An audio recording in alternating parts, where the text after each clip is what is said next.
Assalamualaikum warahmatullahi wabarakatuh. Waalaikumsalam warahmatullahi wabarakatuh. Alhamdulillah rabbil alamin wa bihi nasta'in wa ala umuri dunya waddin wassalatu wassalamu ala asyrafil anbiya'i wal mursalin nabiyyina wa rasulina Muhammadin wa ala alihi wa ashabi ajma'in wa ala man tabi'ahum bi ihsanin ila yaumiddin wa alaina ma'hum wa fihim bi rahmatika ya arhamar rahimin. Rabbi shrah li sadri wa yassir li amri wa hlul 'uqdatam min lisani yafqahu qawli. Allahumma alimna ma yanfa'una wanfa'na bima 'allamtana wa tawaffana muslimin wa alikna bis sholihin amma ba'd. Baik, terima kasih buat rekan-rekan yang sudah hadir dari rekan-rekan Nabitu dan juga termasuk jajaran manajemennya. Kita panjatkan puji dan syukur kepada Allah kita bisa bertemu kembali di pagi hari ini di hari Jumat yang merupakan Sayyidul Ayyam yang merupakan salah satu dari Sayyidul Ayyam eh, yang semoga kita minta kepada Allah agar hari ini diikuti dengan keberkahan dan juga hari-hari mendatang. Eh, ya, kita bertemu lagi setelah ya, alhamdulillah saya balik dari umroh ya, meskipun ini juga mohon maaf agak masih tersisa pilek ya dari atau agak-agak meriang bawaan dari umroh. Dan buat rekan-rekan yang belum umroh, kami doakan semoga bisa dimudahkan untuk menjalankan ibadah umroh, dan bagi yang sudah umroh semoga dimudahkan untuk bisa kembali menunaikan umroh ya. Baik teman-teman sekalian, sebagaimana biasanya kita lanjutkan kajian kita terkait dengan pembahasan ringkasan Riyadhus Shalihin. Ya, saya share screen terlebih dahulu. Yang mana pada kesempatan kali ini kita akan membahas bab baru, yaitu bab fil muhafadzah ala sunnah wa adabiha, atau bab tentang memelihara sunnah dan juga adab-adabnya. Baik, sebagaimana biasanya kita langsung bacakan hadisnya sebelum kita masuk ke pembahasan. Baik, kita masuk ke hadis yang ke-156. Qala al-muallif wa an Abi Hurairah radhiyallahu anhu anna Nabiyya sallallahu alaihi wasallam qala, dari sahabat Abu Hurairah semoga Allah meridhoinya bahwa Nabi sallallahu alaihi wasallam bersabda, Da'uni ma taraktukum, ya. Biarkan aku selama aku membiarkan kalian. Maksudnya biarkan aku jangan banyak bertanya begitu ya. Innama ahlaka man kana qablakum kathratu su'alihim wa ikhtilafuhum ala anbiya'ihim. Sesungguhnya yang membinasakan orang-orang sebelum kalian adalah banyaknya pertanyaan-pertanyaan mereka dan perselisihan mereka terhadap nabi-nabi mereka. Fa'idha nahaitukum an syai'in fajtanibuhu. Kalau aku melarang kalian dari sesuatu, maka jauhilah hal tersebut. Wa idza amartukum bi amrin fa'tu minhu mastata'tum. Namun apabila aku memerintahkan kalian dengan suatu perkara, maka kerjakanlah semampu kalian. Muttafaqun alaih. Hadis ini diriwayatkan oleh Imam Al-Bukhari dan juga Imam Muslim dalam sahih keduanya. Taib selanjutnya tentang apa saja pelajaran dan faedah dari hadis ini. Kita lanjutkan poin-poin pembahasannya dari kitab Bajatul Nadirin dengan beberapa tambahan dari saya. Yang pertama ya disampaikan fawaid tentang hadis ini dari penulis Bajatul Nadirin. Kata beliau, faedah yang pertama dari hadis yang tadi kita bacakan adalah al-amru bitarkis su'ali an syai'in lam yaqa khasyata an yanzila bihi wujubun au azimatun, ya. Yang pertama adalah perintah dari bertanya-tanya atau banyak bertanya tentang sesuatu hal. Kenapa demikian? Karena ditakutkan maka Nabi SAW itu ketika menjawab akan menjadi suatu kewajiban yang tadinya tidak wajib, maka menjadi wajib dengan pertanyaan tersebut. Ya. Nah, hal ini yang beliau maksud adalah nanti akan kita sampaikan ya. Tapi ini sebenarnya ada di poin yang saya cantumkan pada poin yang setelah slide ini. Tapi nggak apa-apa, mungkin relevan langsung kita bacakan saja. Salah satu kisah yang mendukung hal tersebut adalah kisah Al-Aqra bin Habis ya. Al-Aqra bin Habis ini adalah seorang sahabat dari Bani Tamim. eh, di mana pada saat itu Nabi SAW bersabda, kata beliau, Innallaha qad farada alaikumul hajja fahajju. Sesungguhnya Allah telah mewajibkan haji kepada kalian, maka berhajilah kalian. Ya. Nah, ketika Nabi SAW mengatakan eh, Allah Ta'ala telah mewajibkan haji kepada kalian, maka tentunya ketika seorang itu sudah menunaikan sekali, maka itu cukup begitu ya, tidak perlu berulang-ulang. Nah, ini memang ada satu pembahasan dalam usul fikih, apakah satu perintah itu ya dulu alat takror ya, apakah satu perintah itu menunjukkan perulangan. Tapi pada intinya adalah satu perintah itu selama sudah dilaksanakan, selama perintahnya itu adalah perintah perintah yang mutlak ya, tidak. Kalau sholat itu kan memang waktunya berulang-ulang 5 waktu. Tapi kalau satu perintah itu mutlak dan sudah dilaksanakan sekali, maka berarti kita telah menjalankan perintah tersebut. Berarti perintah tersebut telah gugur. Nah, kembali pada kisah Al-Aqra' bin Habis ini, ketika Nabi SAW mengatakan berhajilah kalian, dia ini bertanya, ya, Afikul li amin ya Rasulullah. Apakah kita berhaji ini tiap tahun ya Rasulullah? Ya. Nah, ini adalah satu pertanyaan yang sebenarnya kurang pas, ya. Makanya Nabi SAW menjawab pertanyaan ini kata beliau, lau qultu na'am lawajabat, ya. Walam mastata'tum. Kalau aku menjawab iya, maka itu akan menjadi wajib. Maka haji itu akan menjadi wajib tiap tahun. Walam mastata'tum. Maka dan ketika itu terjadi, maka kalian tidak akan sanggup, ya. Kemudian beliau mengatakan seperti redaksi hadis ini, Zaruni maktaroktukum. Biarkanlah aku selama aku membiarkan kalian. Jadi eh, apa namanya? Jangan banyak bertanya ya. Kata beliau, fa inna ma ahlaka man qablakum kasratu masailihim.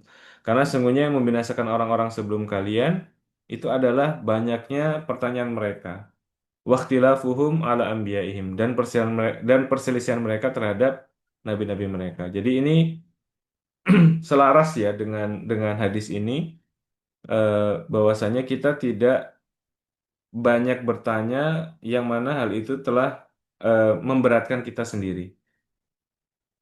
Jadi yang pertama kata beliau ya, ini ada perintah untuk tidak banyak bertanya, yang mana dikhawatirkan dari pertanyaan tersebut akan muncul kewajiban baru.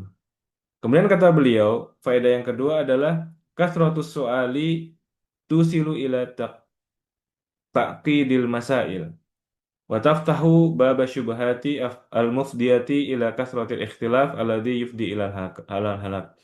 Banyak bertanya ini malah membuat perkaranya jadi runyam gitu. Jadi apa? Semakin tidak jelas, semakin bercabang, semakin runyam dan juga malah membuka eh, pintu-pintu syubhat ya. Ini terutama pertanyaan-pertanyaan yang memang sebenarnya tidak penting. Sebenarnya pertanyaan-pertanyaan itu tidak harus dilakukan. Jadi memang kita itu perlu cerdas juga dalam memilah dan memilih pertanyaan. Kalau pertanyaan-pertanyaan yang tadi ya eh, dari istilahnya itu lintasan-lintasan pikiran kita lanjutkan itu bisa malah membuka pintu-pintu syubhat yang mana hal itu malah membawa kita pada penyelisihan kepada syariat yang ujungnya adalah kita celaka akibat hal tersebut. Ini seperti halnya hadis juga yang menyebutkan bahwasanya setan itu mengganggu manusia sehingga dia mempertanyakan banyak hal sampai dia timbul was-was dalam dirinya kalau segala sesuatu ini ada penciptanya maka siapa yang menciptakan Allah ini satu pertanyaan yang salah ya yang timbul akibat was-was akibat tadi membiarkan pertanyaan-pertanyaan dalam lintasan pikiran yang tidak dikelola dengan baik. Terkait dengan hadis ini saya cantumkan faedah dari penjelasan Syekh Ibnu Utsaimin ya. Kata beliau ya, ini mungkin tidak saya bacakan semuanya, tidak saya bacakan Arabnya. Intinya kata beliau adalah beliau memberikan contoh tentang orang-orang yang sebelum kita, yang mana mereka itu banyak bertanya. Contohnya disebutkan dalam Al-Quran adalah kisah Bani Israel. Kata beliau, mereka ini kemudian Allah membuat kesulitan kepada mereka. Allah menyulitkan mereka karena mereka menyulitkan diri mereka sendiri. Ya, akibat mereka menyulitkan diri mereka sendiri. Jadi ini merupakan bagian dari al-jaza'u min jinsil amal. Balasan itu sesuai dengan jenis perbuatan. Nah, contohnya adalah ketika eh, di kalangan Bani Israel itu terjadi pembunuhan, ya. Kemudian mereka ini berselisih. Siapa sebenarnya yang membunuh ini? Ya. Kemudian Nabi Nabi Musa alaihissalam memberikan solusinya ya. Nabi Musa mengatakan kepada mereka, Innallaha ya'murukum an tadhbahu baqarah. Allah memerintahkan kepada kalian untuk menyembelih sapi. Ya. Sembelih sapi buat apa? Sembelih sapi kemudian diambil sebagian tubuhnya ya, yaitu ekornya atau sebagian tubuhnya, kemudian korban yang meninggal tadi dipukulkan dengannya, maka korban nanti akan memberitahukan siapa sebenarnya si pembunuh. Sebenarnya sesimpel itu, ya. Perintahnya menyembelih sapi untuk diambil sebagian tubuhnya, dipukulkan kepada korban, korban akan menjawab siapa sebenarnya pelaku pembunuhan. Nah, karena perintahnya terkesan terlalu simpel begitu ya, mereka itu malah malah ngeyel ya, malah malah ini kok sesederhana itu dan ini kok kelihatannya karena terlalu simpel jadi nggak masuk akal. Makanya orang-orang Bani Israel itu kemudian mengatakan qalu atattakhiduna huzwa. Kalangan Bani Israel itu kemudian wahai Musa, apakah engkau ini menjadikan kami ini candaan ya? Apakah engkau bercanda dengan hal ini? Apakah cuma sesimpel ini gitu ya? Eh, jadi dalam pikiran mereka apa hubungannya sapi dengan orang yang terbunuh tadi? Bagaimana yang terbunuh tadi kemudian bisa hidup ya? Jadi intinya adalah mereka ini melakukan satu penyangkalan. Kenapa demikian? Karena mereka terlalu mengandalkan otak mereka, rasionalitas mereka. Yang mana menurut rasio mereka ini kayaknya kok terlalu simpel, kayaknya nggak kayaknya mustahil begitu ya. Nah, jadi mereka mengandalkan rasio mereka, kemudian meninggalkan perintah. Padahal kalau mereka melakukan apa yang diperintahkan oleh nas, udah selesai gitu ya. Mereka menyusahkan diri mereka sendiri, maka Allah kemudian menambah kesulitan mereka itu. Jadi kita tahu ceritanya mereka kemudian bertanya warnanya apa, jenis sapinya seperti apa. Kemudian Allah pun karena mereka banyak bertanya seperti tadi, Allah pun menambah tingkat kesulitan mereka tadi. Jadi intinya eh, apa namanya? Kalau ada perintah, ya sudah simpel saja kita laksanakan. Kita tidak mempersulit diri kita sendiri dengan kalau perintahnya mutlak ya sudah dilaksanakan sesuai dengan kemutlakan perintah tersebut. Sama seperti ketika Bani Israel diperintahkan untuk menyembelih sapi secara mutlak, harusnya mereka laksanakan saja. Tapi karena mereka ngeyel, mereka banyak mempertanyakan, akhirnya Allah pun mempersulit mereka ya. Karena mereka mempersulit diri mereka sendiri, Allah pun apa namanya Allah pun merespon dengan mempersulit mereka. Baik. Kemudian hadis ini juga berkaitan dengan firman Allah Ta'ala ya, yang relevan dengan hadis ini. Seperti firman Allah, Ya ayyuhalladzina amanu, la tas'alu an asya'a in tubdalakum tasukum. Ya. Hai orang-orang yang beriman, janganlah kalian mempertanyakan hal-hal yang kalau itu dijelaskan maka akan menyulitkan kalian sendiri. Contohnya seperti apa ya? Contohnya tadi seperti kisah Al-Aqra bin Habis tadi, juga kisah Bani Israel tadi. Nah, terkait dengan hal ini, Syekh Abdurrahman bin Nasir As-Sa'di dalam tafsirnya mengatakan bahwasanya Allah Ta'ala melarang hamba-hambanya untuk banyak bertanya tentang hal-hal yang kalau dijelaskan itu malah menyulitkan mereka dan membuat mereka sedih. Seperti halnya kisah sebagian sahabat ya, yang disebutkan oleh kalangan ahli tafsir berkaitan dengan ayat tadi, yang bertanya tentang siapa sebenarnya ayah-ayah mereka ya. Kemudian Nabi pun menjawab, ayah-ayahmu itu si Fulan dan Fulan. dan dia pun menjadi sedih mendengar hal tersebut. Ya, harusnya kalau tahu hal itu akan membawa masalah ya nggak perlu dipertanyakan. Kemudian sebagian mereka juga bertanya wa an halihim fil jannah wan nar. Ada juga yang menanyakan tentang nanti saya di surga atau di neraka. Ini adalah pertanyaan yang sebenarnya tentu saja berbahaya ya. Meskipun para sahabat ada yang meminta, itu konteksnya meminta ya kepada Nabi supaya dijadikan termasuk ahli surga. Tapi kalau bertanya, ya Rasulullah saya di surga apa di neraka?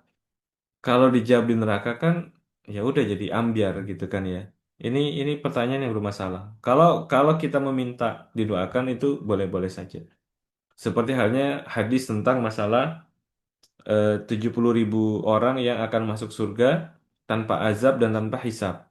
Di situ salah seorang sahabat yang bernama Ukasha bertanya meminta kepada Nabi SAW, ya Rasulullah, jadikan aku termasuk di antara kalangan yang masuk surga tanpa hisab tadi. Maka Rasulullah pun berkatakan, wahai Ukasha, engkau termasuk mereka. Kemudian ada lagi di kalangan sahabat yang meminta hal yang sama. Kemudian kata Nabi, sabakoka biha Ukasha. Ukasha telah mendahulumu. Artinya Nabi SAW kemudian menutup pintu ini. Karena jangan sampai orang yang tidak berhak kemudian meminta hal yang sama. Intinya adalah jangan bertanya hal yang tidak penting ya. Kemudian termasuk juga eh, kasu'alihim lil umur ghairul waqi'ah. Mereka bertanya hal-hal yang memang belum belum terjadi ya. Begitu pula pertanyaan tentang yataratab alaihi tasdidat fi syara'. Bertanya tentang hal-hal yang bisa memberatkan diri sendiri terkait dengan pelaksanaan syariat ya. Eh, Seperti kisah Bani Israel tadi. Maka pertanyaan-pertanyaan ini adalah pertanyaan yang tidak penting, pertanyaan yang seharusnya tidak dilakukan ya. Nah, pertanyaan seperti ini yang terlarang. Adapun pertanyaan-pertanyaan yang memang kita butuhkan, kita butuh kejelasan, maka tidak mengapa untuk ditanyakan. Ya, jadi lagi-lagi ya seperti yang saya sampaikan tadi, seorang mukmin itu harusnya cerdas dalam mengelola pikirannya. Dia bisa memilah mana pertanyaan yang perlu untuk diketahui, mana yang tidak perlu untuk diketahui. Eh, dan memang seni untuk bertanya atau kecerdasan dalam bertanya itu penting. Karena memang ketika seorang itu cerdas dalam bertanya, bertanya tentang hal-hal penting, itu bukan sesuatu yang tercela ya. Jadi banyak bertanya untuk kalau memang sesuatu itu penting, itu justru dianjurkan. Makanya ketika Ibnu Abbas radhiyallahu anhu ditanya, ya Ibnu Abbas, engkau itu memiliki ilmu yang dahsyat begitu ya, ilmu yang hebat. Dari mana engkau mendapatkan ilmu tersebut? Kata beliau, ilmu ini saya dapatkan dengan kolbun akul ya, kolbu yang senantiasa berpikir, senantiasa merenung, walisanun saul, dan lisan yang mudah untuk bertanya, lisan yang senantiasa bertanya. Lagi-lagi pertanyaannya tentu pertanyaan-pertanyaan yang bermanfaat. Ya. Begitu pula ketika hadis ya, ketika ada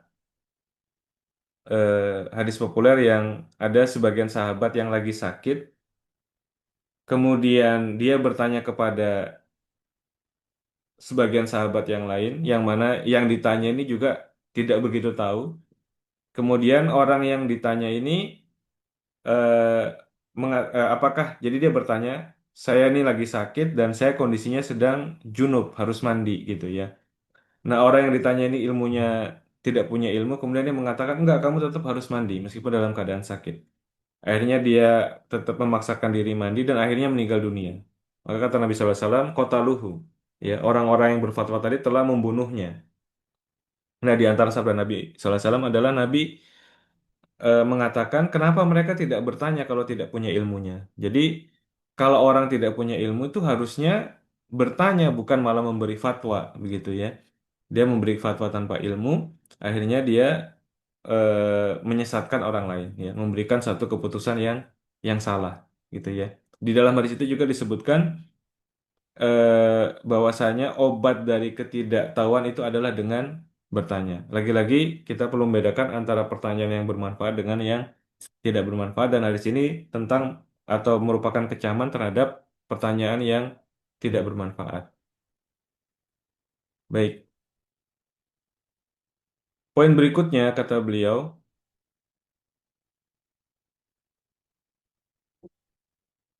sebentar ya. Baik. Nah, di sini juga ada bagian dari penjelasan Syekh Ibnu Utsaimin. Kata beliau bahwa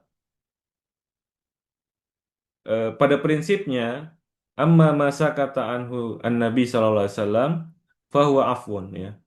Bahwasanya apa yang Nabi sallallahu alaihi wasallam itu diamkan, maka itu merupakan bentuk pemaafan.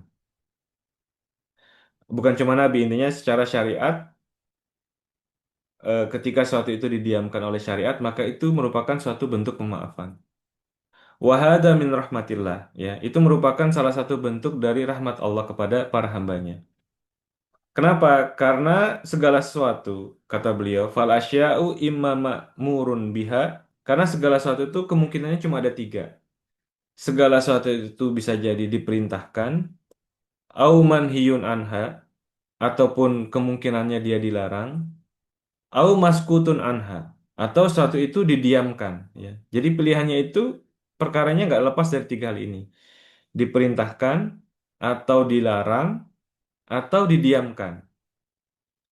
Famasa katallahu wa rasuluhu fa innahu afun la yalzamuna fi'luhu wa la tarkuhu ya. Adapun yang didiamkan oleh Allah dan Rasulnya, maka itu merupakan bentuk pemaafan. Kita tidak harus mengerjakannya dan juga tidak harus meninggalkannya. Jadi ya bebas-bebas saja gitu ya. Itu merupakan satu hal yang ditolerir. Nah, ini juga menjadi salah satu dasar dari satu kaidah bahwasanya al-aslu fil asya al-ibaha. Hukum asal segala sesuatu itu adalah boleh ya. Dan di antara dalilnya adalah firman Allah, "Waladzi khalaqalakum ma fil ardi jami'a." Allah Ta'ala menciptakan untuk kalian segala sesuatu yang ada di bumi ini. Ya, jadi saya Nasir As-Sa'di dalam tafsirnya mengatakan bahwasanya ini adalah dalil bahwasanya hukum asal segala sesuatu itu, apalagi sesuatu itu bermanfaat itu adalah mubah, sesuatu itu adalah boleh ya. Kaidah yang lebih detail adalah sebagaimana mungkin pernah kita bahas, ulama itu membedakan bahwasanya al aslu fil manafi al ibaha. Hukum asal segala sesuatu yang bermanfaat itu adalah boleh. Dan hukum asal segala sesuatu yang memudaratkan itu adalah terlarang. Ya, ini mungkin lebih detail. Tapi intinya adalah segala sesuatu yang didiamkan, apalagi ada manfaatnya, atau tidak jelas mudaratnya, maka itu suatu yang dimaafkan, suatu yang boleh-boleh saja. Ya, ini merupakan bentuk rahmat Allah kepada para hambanya. Nah, ini mungkin kalau kita kaitkan dengan regulasi ya, ini agak berbeda dengan apa yang diucapkan oleh regulator. Jadi, saya pernah dengar ya, bahwa orang OJK itu pernah bilang yang berbeda dengan kaidah agama kita ya. Jadi kata dia, OJK itu kalau membolehkan, maka boleh. Secara regulasi tentunya ya. Kalau yang dilarang oleh OJK, maka terlarang. Nah, permasalahannya, kalau tidak disebutkan ini boleh apa tidak boleh, kalau kata OJK, kalau tidak disebutkan itu boleh atau tidak boleh, maka itu belum tentu boleh. Ya, ini repot ini. Sekali lagi, kata sebagian orang OJK, kalau sesuatu itu belum disebutkan boleh atau tidak boleh, maka itu belum tentu boleh. Ini kan repot ya, nggak ada aturannya. Kalau syariat kan tadi ya, kalau syariat kalau belum ada aturannya, berarti kita anggap hukum asalnya adalah itu termaafkan. Artinya kita ditolerir untuk mengerjakan hal tersebut. Nah, tapi kalau peraturan positif kita, kalau belum ada aturannya itu belum tentu boleh, ya. Jadi bisa jadi itu sebenarnya tidak boleh, cuma belum diatur. Nah, ini repot dan ini mungkin salah satu beda antara eh, pemahaman ya, pemahaman terhadap regulasi seperti OJK dan pemahaman terhadap syariat. Baik, kita lanjutkan. Kemudian kata beliau, poin selanjutnya adalah wajib tarku kulli manhiyin anhu idza kana nahyu jaziman ya. Wajib untuk meninggalkan semua yang dilarang eh, khususnya jika larangan itu sifatnya pasti ya. Karena larangan dalam syariat itu untuk dijauhi ya. Dan larangan itu jenis larangan itu kemungkinannya dua. Kalau dia tidak sifatnya makruh, maka dia sifatnya adalah haram. Ya. Larangan yang jatuh ke haram itu adalah larangan yang sifatnya jazim. Larangan yang dalamnya itu ada ketegasan, ada penegasan. Di antara bentuk penegasan adalah ketika larangan tersebut disertai dengan hukuman, ya, baik hukuman di dunia maupun hukuman di akhirat. Kalau kamu melakukan ini, maka hukumannya demikian. Ketika itu disebutkan, maka ada hukuman disebutkan, maka itu berarti larangannya jatuh kepada larangan yang sifatnya tahrim atau pengharaman.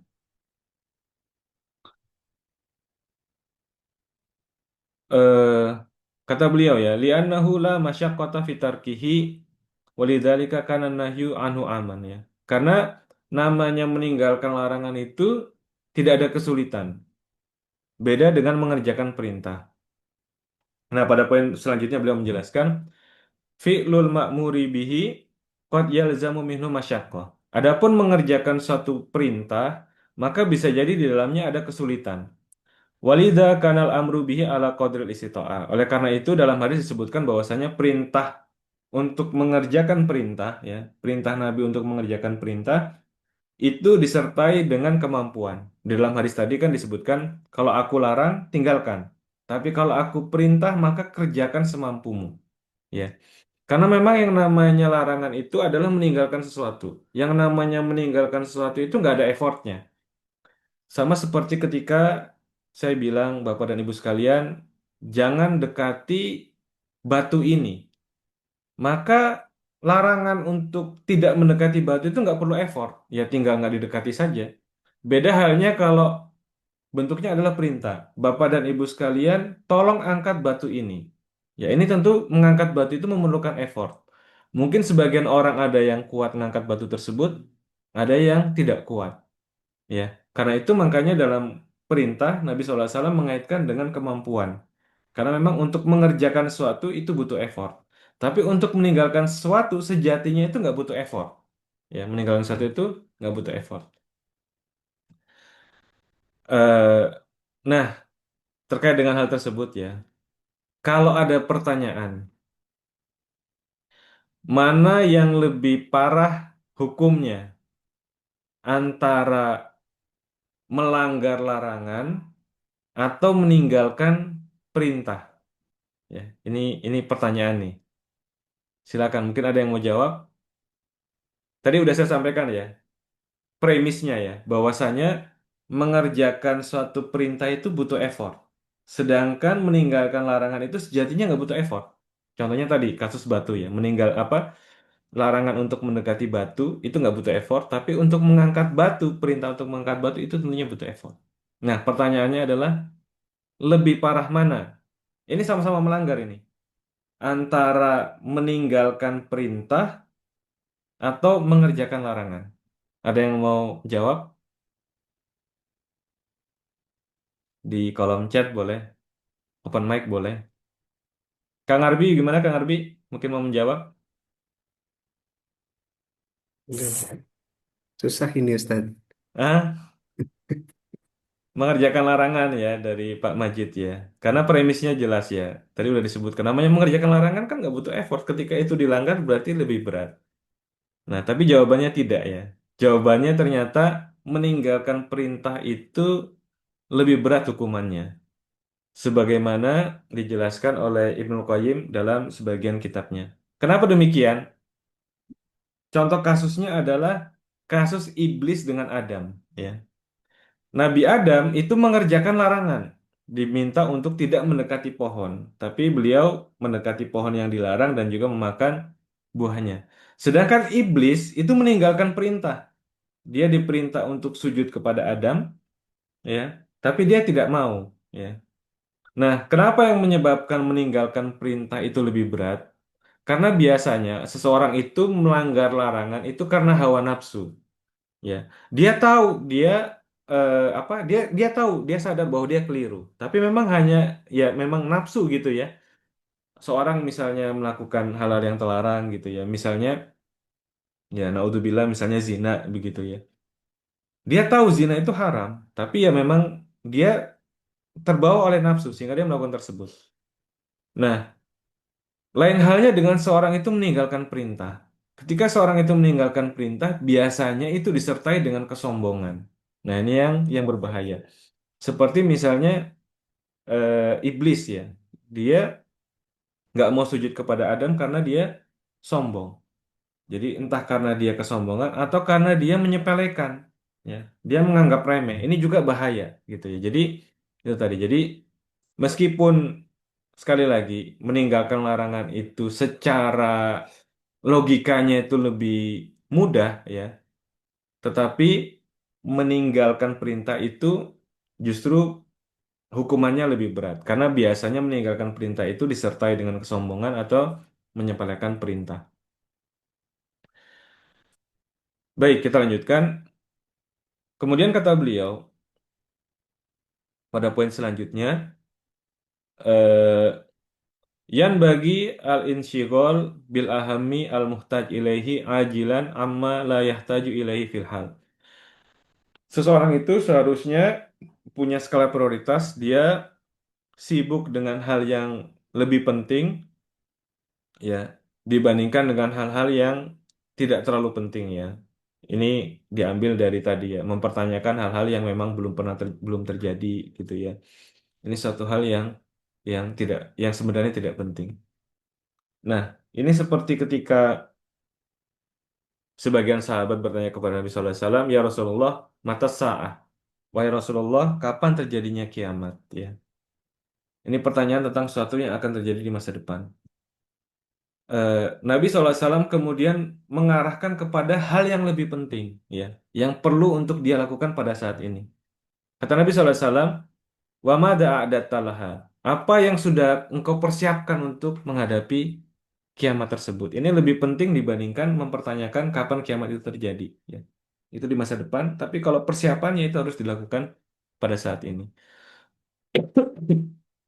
Baik.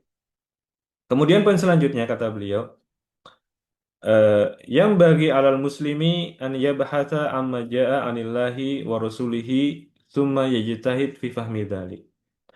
Seharusnya setiap muslim itu mencari tahu tentang apa-apa yang datang dari Allah dan Rasul-Nya, kemudian dia berusaha untuk memahami hal tersebut.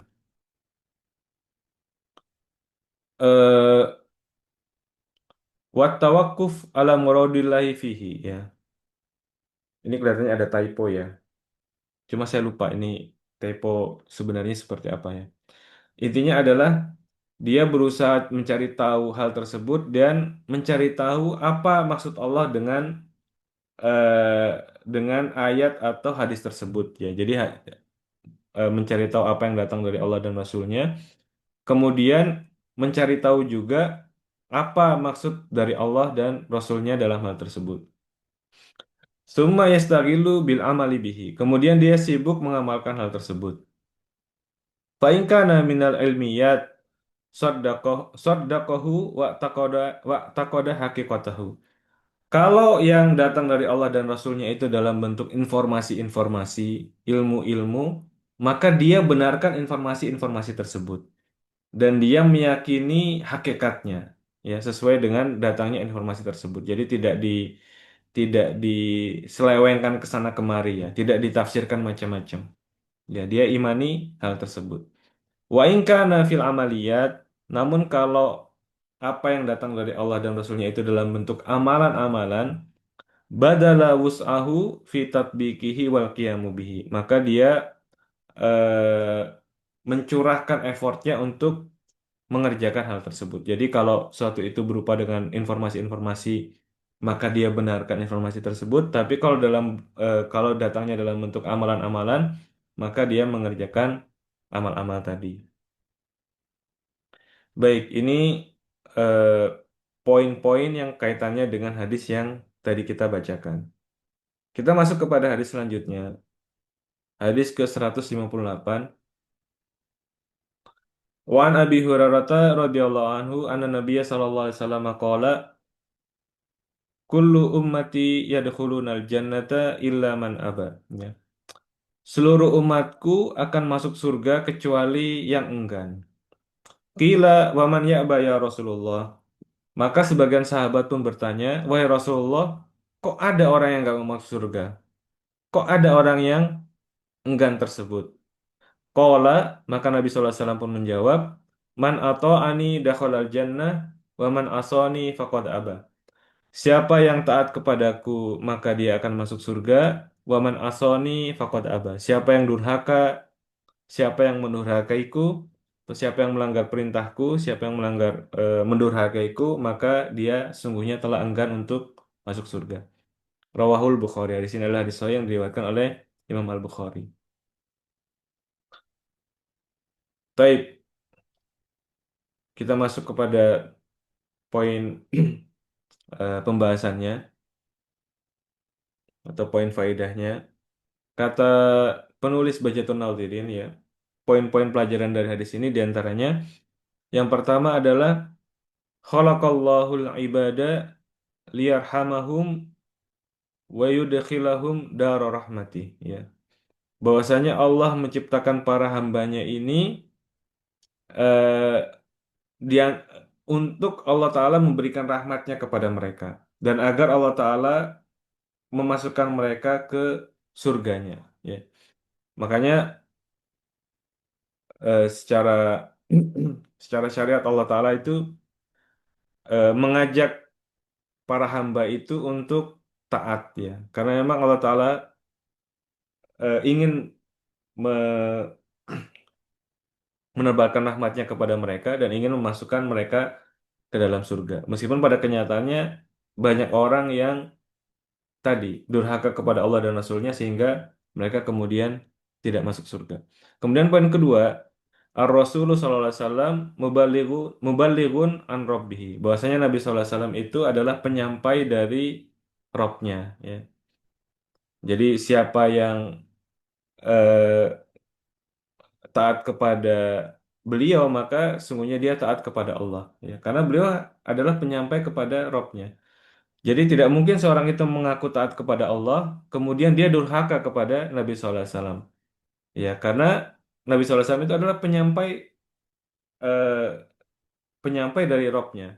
Sama seperti halnya ketika ketika misalnya seorang raja itu mengirim satu utusan, ya, maka ya utusan ini merupakan perwakilan dari sang raja. Ketika ada orang yang kemudian dia menyakiti utusan ini, ya, atau tidak menaati pesan yang disampaikan utusan ini, maka sejatinya dia telah menyakiti, bermaksud untuk menyakiti sang raja, bermaksud untuk durhaka terhadap sang raja yang mengirimkan utusan tersebut. Maka begitu pula orang-orang yang durhaka kepada Nabi SAW, sejatinya dia durhaka kepada Allah Ta'ala. Karena Nabi SAW posisinya hanyalah sebagai penyampai pesan dari Allah Ta'ala.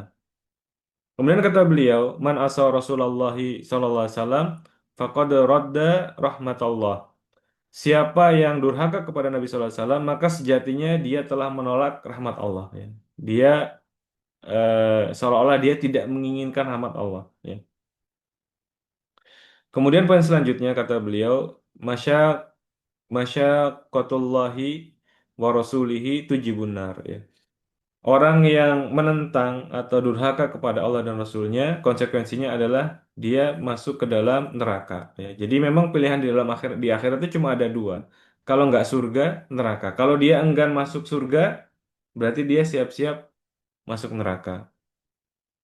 Dan masuk neraka ini juga bukan hal yang sepele ya. Jadi eh, kita cukup sedih ya dengan di kejadian-kejadian di medsos gitu ya. Ada orang yang sok-sok apa namanya siap masuk neraka begitu ya. Dia belum tahu saja bahwa neraka itu sedemikian pedihnya. Sampai-sampai seorang itu kalau apa namanya dipilih gitu ya. Apakah dia yang akan masuk neraka atau orang-orang yang dicintainya, anaknya, istrinya, nah, maka dia akan memilih untuk orang-orang yang dicintainya yang masuk neraka, dia selamat. Ya, saking pedihnya azab neraka tersebut.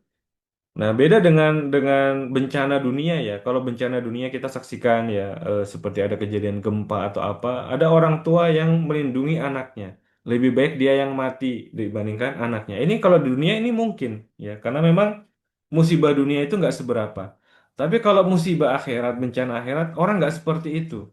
Ya, kalau misalnya nanti disuruh milih kamu yang masuk neraka atau anakmu, dia akan pilih mendingan anak saya yang masuk neraka, gitu ya, bukan saya. Orang masing-masing orang akan berusaha untuk menyelamatkan dirinya sendiri. Saking pedihnya azab neraka. Beda dengan dunia, jadi tidak bisa disamakan. Nah, ini ada orang-orang yang menganggap remeh azab neraka. Waliyadzubillah. Ini bahaya sekali gitu ya. Ini sangat-sangat luar biasa begitu. Ini sangat besar ya hal-hal semacam itu. Nah, mungkin yang semacam ini mungkin bisa jadi karena kurangnya ilmu ya, karena kurangnya ilmu. Kalau itu di latar belakangi karena kesombongan, maka apa namanya? Sungguh luar biasa besar ininya, apa namanya? Kedurhakaannya ya.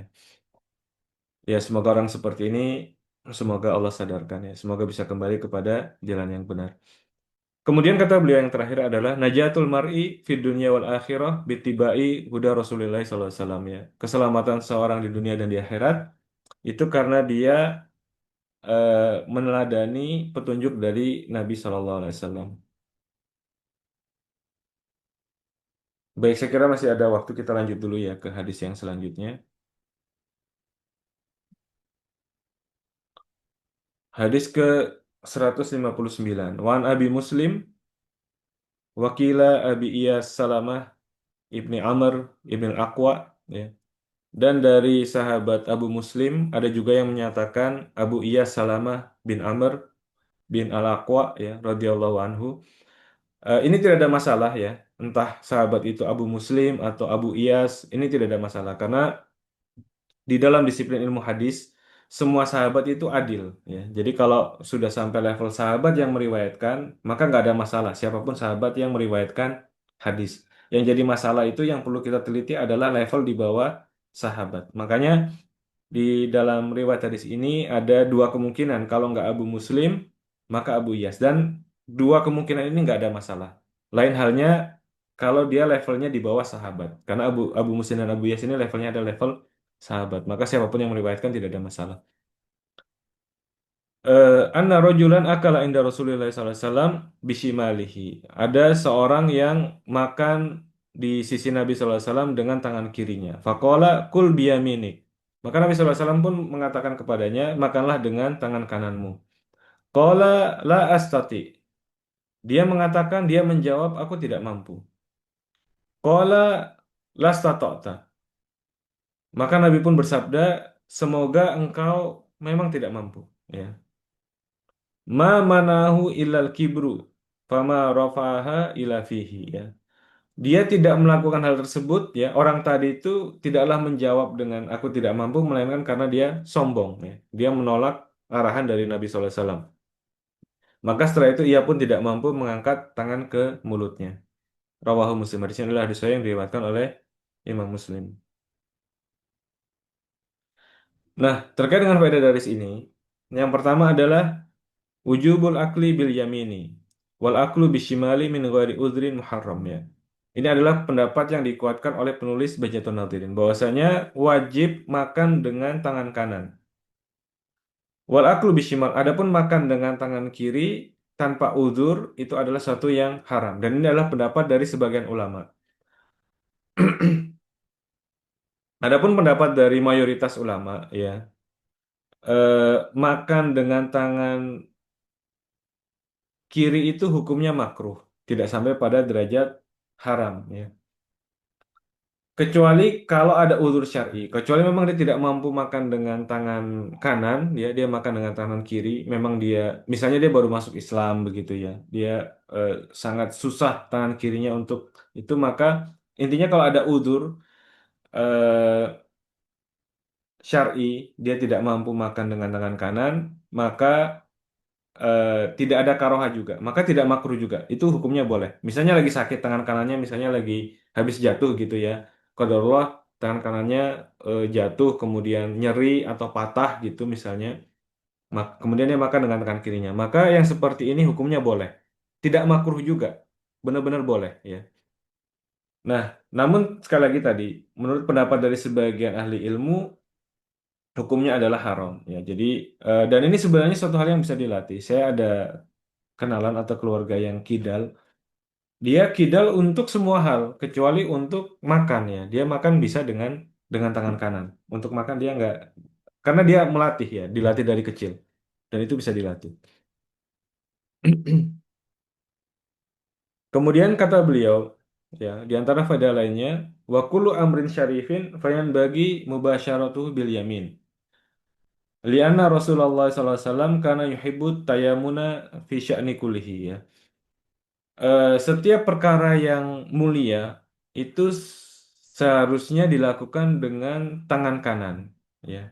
Bukan hanya dalam hal makan. Semua hal yang mulia itu dilakukan dengan tangan kanan. Makanya kita masuk masjid dengan kaki kanan, ya. Keluar masjid dengan kaki kiri, ya. Jadi kalau untuk hal yang mulia itu dengan anggota tubuh bagian kanan, untuk hal yang kurang mulia itu dengan anggota tubuh bagian kiri, ya. Ini prinsip umumnya. Nah, bagaimana dengan masalah memakai jam tangan? Ya, ini saya masuk ke salah satu masalah tentang memakai jam tangan. Saya dulu memakai jam tangan itu di bagian kanan, tangan kanan, karena mengikuti fatwa sebagian ulama tentang hal tersebut bahwa jam tangan itu dipakai di tangan kanan. Ya. Nah, namun ternyata setelah bertambahnya ilmu, setelah baca-baca lagi, oh ternyata jam tangan itu menurut pendapat sebagian ulama yang lain, di antaranya adalah pendapat Syekh Ibnu Utsaimin, itu mirip dengan cincin. Ya. Nabi SAW itu pakai cincin, kalau dalam riwayat-riwayat yang ada, itu ada di kanan, kadang di kanan dan kadang di kiri. Ya, makanya para ulama beda pendapat tentang memakai cincin. Apakah di kanan apa di kiri? Di sini Imam Nawawi mengatakan bahwasanya para ulama itu sepakat boleh memakai cincin di kanan maupun di kiri. Ya, pakai di kanan di kiri, pakai cincin itu nggak masalah. Namun mereka beda pendapat mana yang lebih afdol. Imam Malik mengatakan bahwasanya yang lebih afdal adalah pakai di kiri. Ya, jadi tampaknya beliau lebih menguatkan riwayat-riwayat yang mengatakan Nabi SAW itu memakai cincin di tangan kirinya. Wakari hal yamin, Imam Malik itu tidak suka dengan memakai cincin di bagian kanan. Nah, namun kata Imam An-Nawawi, was-sahih fi madhabina annal yamina afdal ya. Dalam madhab Syafi'i, pendapat yang sahih adalah memakai di kanan itu lebih afdol. Eh, apa namanya tadi ya. Jadi memang cincin ini mirip dengan jam tangan ya, mirip dengan jam tangan. Nah, Allah taala alam kalau saya melihat ya, ini sebenarnya kaitannya dengan masalah fungsional ya. Masalah fungsional. Bisa jadi ketika cincin itu di tangan kanan ini mengganggu secara fungsionalitasnya. Artinya tangan kanan ini digunakan untuk menggenggam, digunakan untuk macam-macam ya. Nah, bisa jadi keberadaan cincin ini membuat apa ya, aktivitas itu jadi tidak nyaman ya. Makanya Nabi SAW, dan setahu saya riwayat bahwa Nabi SAW menggunakan cincin di kiri itu lebih banyak ya. Makanya ini yang dipilih oleh Imam Malik ya. Bahwasanya lebih diutamakan untuk memakai cincin di sebelah kiri. Nah, hal yang sama juga mungkin dengan tangan kanan ya. Kalau kaitannya dengan masalah fungsional tadi, kalau memang tangan kanan itu dengan adanya jam itu secara fungsionalnya itu jadi lebih ada gangguan, maka ya sudah pindahkan aja ke tangan kiri. Tapi kalau merasa tidak terganggu, maka ya sudah. Sebenarnya saya pribadi lebih cenderung pemakai di tangan kanan itu lebih utama. Lalu kenapa pakai tangan kiri ya? Sebenarnya kalau saya pribadi lebih ke arah ini aja ya. Orang-orang itu kan rata-rata pakainya di tangan kiri. Kalau saya pakai tangan kanan itu kayaknya jadi pusat perhatian gitu ya. Jadi kayak aneh sendiri ya. Dan sampai sekarang kelihatannya masih terjadi ya. Kalau ada orang pakai jam tangan di sebelah kanan itu jadi apa ya? Jadi apa? Laftun nazar ya. Jadi eye catching gitu. Jadi kok aneh nih ada yang pakai di tangan kanan gitu ya. Karena umumnya orang itu pakai di tangan kiri. Jadi saya ya ngikutin aja keumuman dari sebagian orang. Tapi lagi-lagi jam tangan ini seperti cincin, tidak masalah di sebelah kanan ataupun di sebelah kiri ya. eh Kemudian ya, kita lanjutkan sedikit. Poin selanjutnya adalah masyaqqatu Rasuli sallallahu alaihi wasallam tujibul isma ya. Menentang perintah Nabi sallallahu alaihi wasallam itu adalah sebuah dosa. Konsekuensinya adalah dosa. Oleh karenanya, walidzalika da'a alaihi Rasul. Maka Nabi SAW pun mendoakan hal yang tidak baik kepada orang yang bersangkutan. Lianna imtina'ahu kana takabburan wa inadan. Karena penentangannya dia itu karena dia sombong, ya. Karena dia sombong, karena dia ngeyel. Kemudian faedah selanjutnya an-nushu lit-ta'imi wasyaribi yakunu lirijali wan nisa'i wasibyan, ya. Tidak masalah memberikan nasihat kepada orang yang sedang makan ataupun sedang minum, baik dari kalangan laki-laki, wanita maupun anak-anaknya. Ini seperti hadis Abu Salamah yang waktu itu masih anak-anak, Nabi SAW, ya gulam, samillaha wakul biyaminika wakul fima yalik. Wahai anak kecil, makan sebutlah nama Allah, ya. Ucapkanlah bismillah ketika kamu makan. Wakul biyaminik, makanlah dengan tangan kananmu. Wakul fima yalik, dan makanlah apa yang ada di sekitarmu. Artinya jangan makan itu loncat-loncat, ya. Makan yang dimulai dari yang dekat denganmu. Jadi boleh untuk laki-laki seperti hadis ini, boleh untuk anak-anak maupun wanita nggak ada masalah. Sifatnya general. Kemudian kata beliau jawazun nushi lil mar'i alal mala'i in kana fi khairon lil jami'. Bolehnya memberikan satu wejangan, satu nasihat di hadapan orang-orang, ya. Kalau di dalam hal tersebut terhadap kemaslahatan bagi semua orang. Jadi Nabi SAW dalam hal ini memberikan pengajaran, ya, bukan hanya untuk orang ini tapi juga untuk semua yang hadir. Dan dalam hal ini saya tambahkan bisa jadi ada kaitannya dengan kaidah la yajuzu ta'khirul bayan an waqtil hajah. Tidak boleh mengakhirkan penjelasan dari waktunya, dari waktu dibutuhkannya penjelasan tersebut. Kalau Nabi SAW tidak menjelaskan pada saat itu, mungkin orang tidak tahu, ya. Jadi eh, perlu dijelaskan ketika ada momentum memang butuh penjelasan, maka penjelasan itu harus diberikan, ya. Kemudian poin selanjutnya adalah jawazud du'ai ala man irtakaba muharraman inadan wastikbaran wa israra. Bolehnya mendoakan kejelekan atau keburukan bagi orang yang senantiasa yang melakukan suatu hal yang haram secara sengaja dan secara sombong, ya. Orang-orang seperti ini boleh untuk didoakan kebinasaan buat mereka, ya. Didoakan hal yang tidak baik buat mereka. Didoakan yang baik gimana? Ya boleh-boleh saja gitu, ya. Mendoakan yang tidak baik boleh, mendoakan hal yang baik juga boleh. Semoga diberikan hidayah juga, ya boleh-boleh saja. Ya, tapi biasanya kalau orang yang sombong itu tadi, ya, ketika eh, apa namanya, kita tuh ada dorongan untuk mendoakan yang tidak baik, ya. Kalau beda dengan orang yang melakukan satu kesalahan tapi tidak disertai dengan kesombongan, ya. Nah, kalau kita ada dorongan untuk mendoakan yang tidak baik dan memang orang ini memang melakukan pelanggaran karena kesombongannya dia, maka itu termasuk hal yang diperkenankan. Kemudian yang berikutnya adalah al-istikbaru fi tatbiqil ahkam asyariyah yastahiqu fa'ilahu al-quba. Orang yang sombong dari menerapkan hukum-hukum syariat, maka dia akan dikenakan hukuman atau dikenakan balasan oleh Allah Ta'ala. Kemudian yang terakhir adalah ikramullahi Ta'ala nabiyahu wa abdahu Muhammad sallallahu alaihi wasallam bi ijabati da'watihi.